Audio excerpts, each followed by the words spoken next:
The Denver Broncos are going to make the playoffs for the first time in almost a decade, and they can do it on Thursday night by beating the Los Angeles Chargers. And they just got great news on the injury front, both on banged-up Chargers and a healthy Broncos squad. Some surprise dudes on the injury report for the Chargers, and some guys on the Broncos who I thought would be on that list who are not. We're going to break it all down. We also go behind enemy lines and talk to my main man, Jake, the Chargers syndicate, really about what on earth happened in that Tampa Bay game, how the Broncos can exploit that, and our final score predictions. If you're new to the channel, I'm a diehard Denver Broncos fan, and I am so excited about playoff football. If you think we're making the playoffs, like and subscribe to this channel. Let's dive in. So this was a really, really hot team for quite a while here.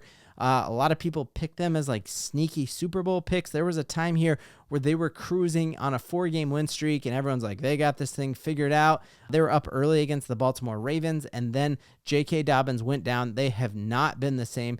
They beat the Falcons without having an offensive touchdown. They had less than 150 yards and barely squeaked by the Falcons, who are in a death spiral, and then lose 2 straight, which is going to be 3 straight. And the reason I think it's going to be 3 straight is looking here at their injury report. This is what happens when you have the earliest bye in football. They are going to be without the services of their top tight end, Will Dissly. Already in this offseason, the Chargers sent off Keenan Allen, sent off Mike Williams, sent off Austin Eckler, and you got J.K. Dobbins on short-term IR. He will not be eligible to return until the week after. They are down multiple starting corners.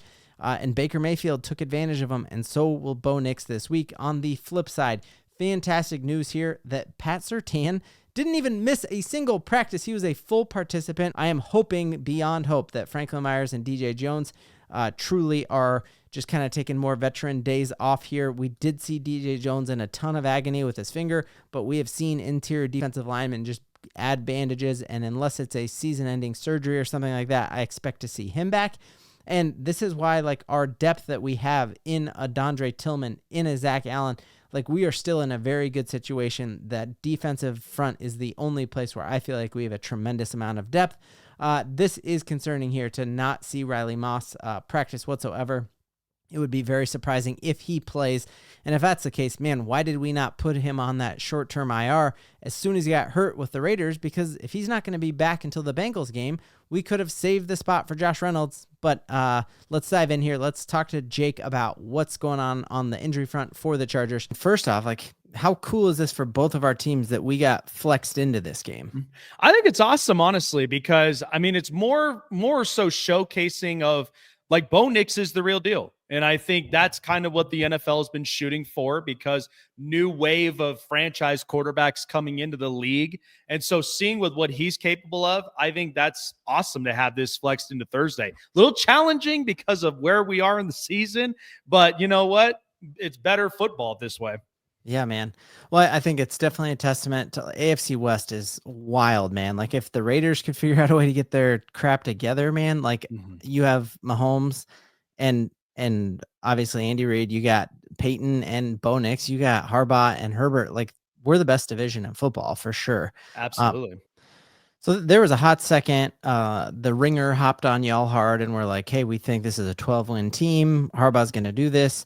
And there was a second going into that Chiefs game 2 weeks ago where it was like, hey, the Chargers are going to win the division. And now you've lost 2 straight. What happened? Because y'all were terrifying. And now people in Denver are like, hey, this should be a clinching scenario where the Broncos should roll over the Chargers. What's gone on the past 2 weeks, man? I think honestly is that we're missing a lot of key components. I mean, it clearly shows that our run game's not the same with J.K. Dobbins out, and trying to rely on Gus Edwards and the rookie Kaimani Vidal. So right now we're just kind of exposed on the run game, not really getting the much needed rushes. I mean, we rushed for 32 yards against the Tampa Bay Buccaneers on Sunday, and it was not a good performance. The other thing is that we're putting a lot of pressure on a lot of these receivers. I mean, the one who's really been exceeding expectations has been Lad McConkey on the receiving core. But I mean, you talk about an improvement with Quentin Johnston, but it's like everybody else is like, this is kind of what we're dealt with. We're playing with house money, and we're trying to see who makes the cut and who initially we kind of part ways with to prepare for next season. And so I think initially is that there's a part of it where we get conservative at the worst time. And you've seen what last week was against Tampa, where the team looked strong from the first half, where the defense was playing well. And then they just get completely shut down in the second half. No points scored. And Baker Mayfield and company was just walking all over this number one scoring defense. And so a lot of things kind of got exposed. And I think more so is we're just missing key components. And I think a lot of it is we're deficient talent wise in some positions. And I think we kind of saw how clear it was. It reminded us of how much of a rebuild year we're in, by just a game like that. So it's going to be challenging. Thursday night game against the Denver Broncos, who we saw the last time came away with the win in Denver. But you were there, right? You were in the house. I was there up in the house, man. And it was an amazing atmosphere. But when you come into a Thursday night and this time in Los Angeles, you got to get right. I mean, this is a get right game for the Chargers, but we also know that Denver now took the step to where they're second in the AFC West, and they're playing right now kind of for their playoff implications, because honestly, we don't want to see some of these teams, go against what Buffalo did this past week. And of course, Kansas City. We all would love to play, Mahomes again and really kind of prove it. But the other thing is, I even mentioned about Pittsburgh, what a get back that the Denver Broncos would love against Russell Wilson. But I think the other thing is you kind of want to get after that Houston game, because Houston right now has been playing pretty tough football, and CJ Stroud and company has been on a sophomore slump. Yeah, 100%, man. So if Bo Nix is going to be successful against your defense, because it felt like he figured it out at the end of that fourth quarter, and it felt like, man, if we just had one more quarter to play, we would have beat you at home. But then all the haters are like, well, he did that against a prevent defense. Where do you think the truth is? Like, did he only have that fourth quarter success because it was a prevent defense? And then what does he need to do on Thursday night to take advantage of your defense?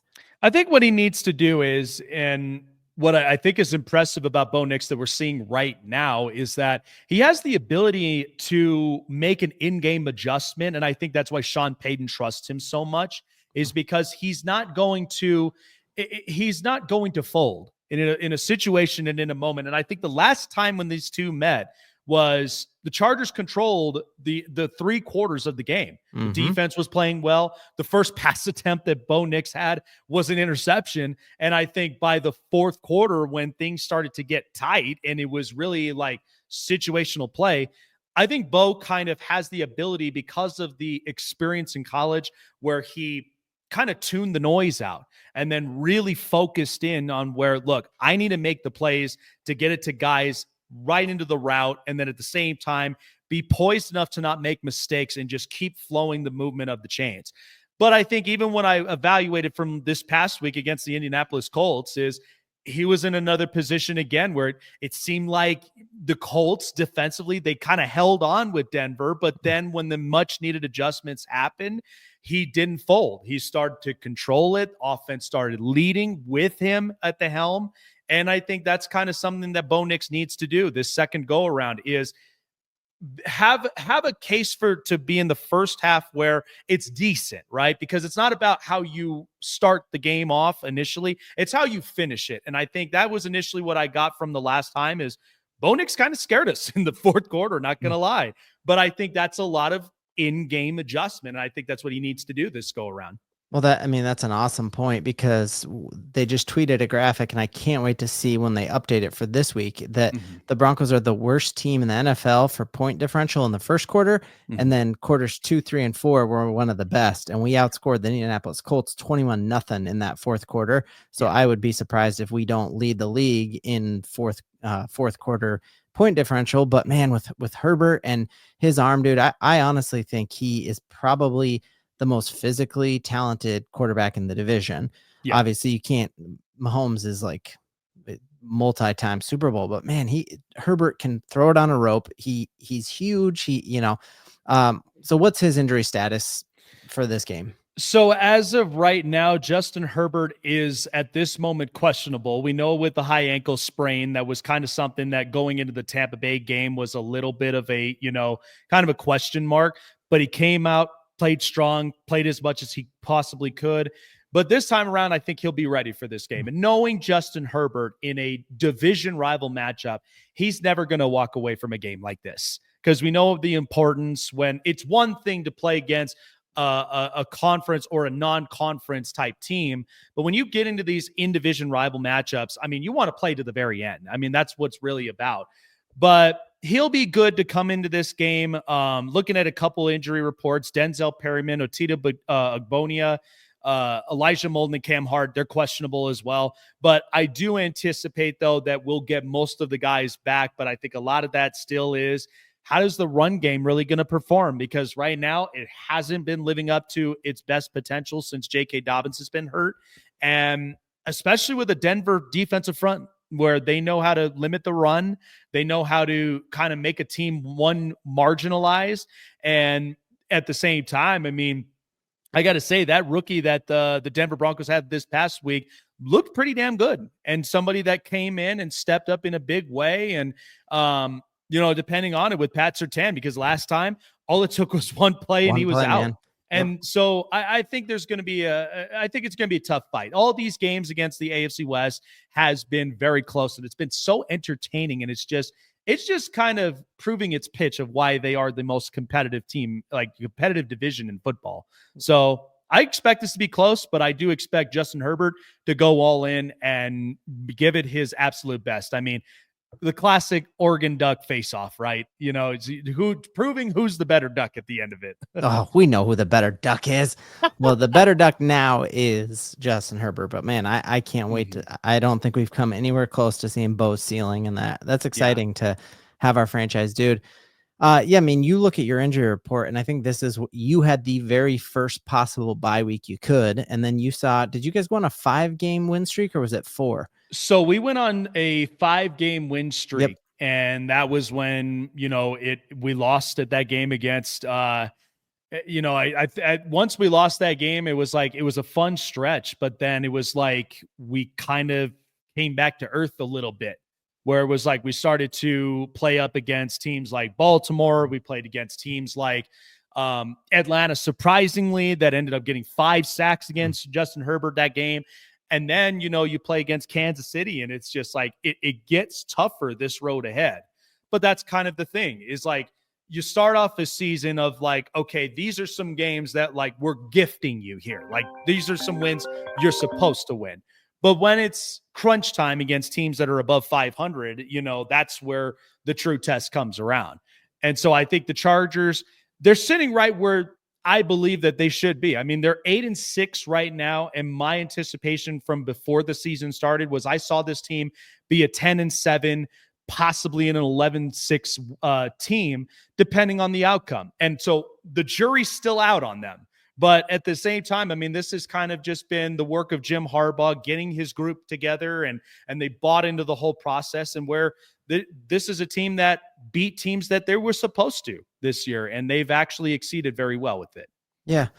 You just see that when you're doing a rebuild, as we see with now Surtain and Riley Moss, both, we don't know their status going into this game, that like when you're doing a rebuild, which is what we're doing too, you just don't have the depth when you have big injuries. Like Kansas City has been so snake bit, but they are a contender. And so their second, third, fourth string dudes would start other places. And that's where both of us are at a disadvantage, and why I'm thinking, man, we're the healthier team going into this.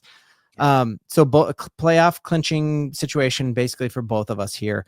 Yeah. Who in the AFC, what team would be your number one team? Like, hey, give me that team in the playoffs. And then what team would you want nothing to do with? I think as of right now in the AFC, I mean, give me the Houston Texans. That's kind of the sweet dessert, right? Mm-hmm. They're a team that's been been tested. The offensive line right now looks banged up. And I mean, aside from just their fabulous defense that plays very hard, I mean, but they kind of have to in these situations, because if you ain't got Joe Mixon running the football, that's where they're going to get battle tested all the way through. To me, I would definitely take the Houston Texans from here, because at least it's a team that going forward, you're going to be on the road, but you're in an indoor stadium. It's a little decent, because then you're getting prepared for the cold weather games like a Buffalo or a Pittsburgh or even Kansas City, right? So any of those cold weather teams, that's where the real gridiron football comes around. And who really wants to play Buffalo in that cold, especially with just the way that they've been feeling themselves lately? So The Buffalo, I would want no part of. I mean, Josh Allen is proving his case. This could be his first ever NFL MVP and well deserved, but I do think that this team, we just watched them against Detroit and they play smash mouth football. I mean, to score 90 points in 2 weeks is insanity. But that's a team that I think they're just on a roll. They're on a mission. They want to prove to everyone that, like, hey, we may have beaten Kansas City in the season, but I think we're capable of beating them this time in the playoffs because of how exposed the tackles are, and question marks on Patrick Mahomes. So I think that's really all that's really all that I kind of look at when it comes to, AFC opponents. If it came to Pittsburgh, I'll be honest with you, we faced them before, lost 20-10. But I feel like that go around might be a coin flip. And that was a time where now you're the first time facing Russell Wilson in the Pittsburgh uni. So not sure how that would go.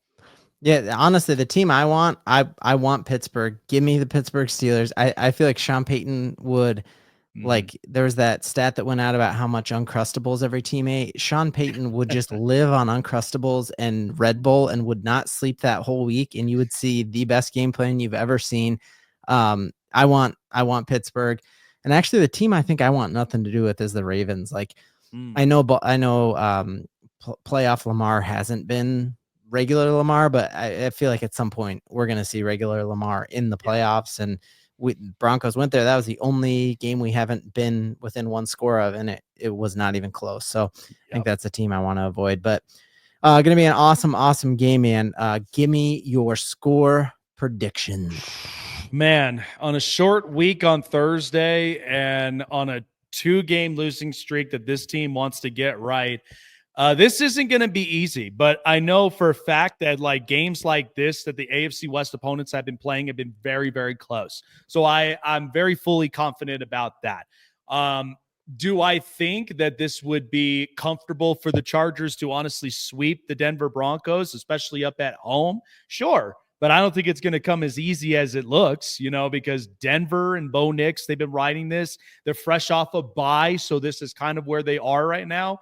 But I think this game, with a get right and the fan base being there strong, really kind of boosting up and juicing this team up to get them right, I will take the LA Chargers. And I think this game in particular, I see this being 23-21. Chargers win this one on a close one against the Broncos. Ooh, the thing that concerns me for the past decade, or since you moved to LA, it's been a home game, and snowbirds love to go out to LA. I worry that the switch from a Sunday game to a Thursday, like, if people flying out from Denver to that are gonna have a harder time doing that, because it's like, hey, I gotta work. I have the Broncos winning on a Lutz field goal. Give me Broncos 24-21, and an unblockable one, right? You're not blocking this one, man. So yeah, dude, you do amazing content on the Syndicate, on your sports show. Plug them both. Everyone go troll him if the Broncos win, and just like his videos if they lose. I will tell you, I got one that's a faithful Broncos fan, and hey, shout out to Jason, man. Like, he's been the man, so I appreciate him, dude, and what he does. But yeah, everything Chargers that you need to know about the LA Chargers, and of course, not doing some sort of, Connor Stalions little kind of look into. But if you want to get to know a little bit more about it, check out Charger Syndicate, all on YouTube as well, exclusively. And if you love sports and you love entertainment, check out the Snake Sports Talk Show, where we talk all sorts of sports, and we really kind of get into the currency of today's sports news, and we really find ourselves a balanced, unbiased take of what we think about what's happening. Playoffs are right up around the corner, and by the way, college football playoffs, the first year that we get a chance to see the 12 teams, so a lot to talk about. But check them out, all social medias, Roku, iHeartRadio, wherever you get your podcasts. Find the Snake Sports Talk Show. That's where you can find me. Sweet, man. Well, links to all that in the description. And can you just salute this and tell me you Bo-LIEVE? I believe the Chargers will win. Oh, my man.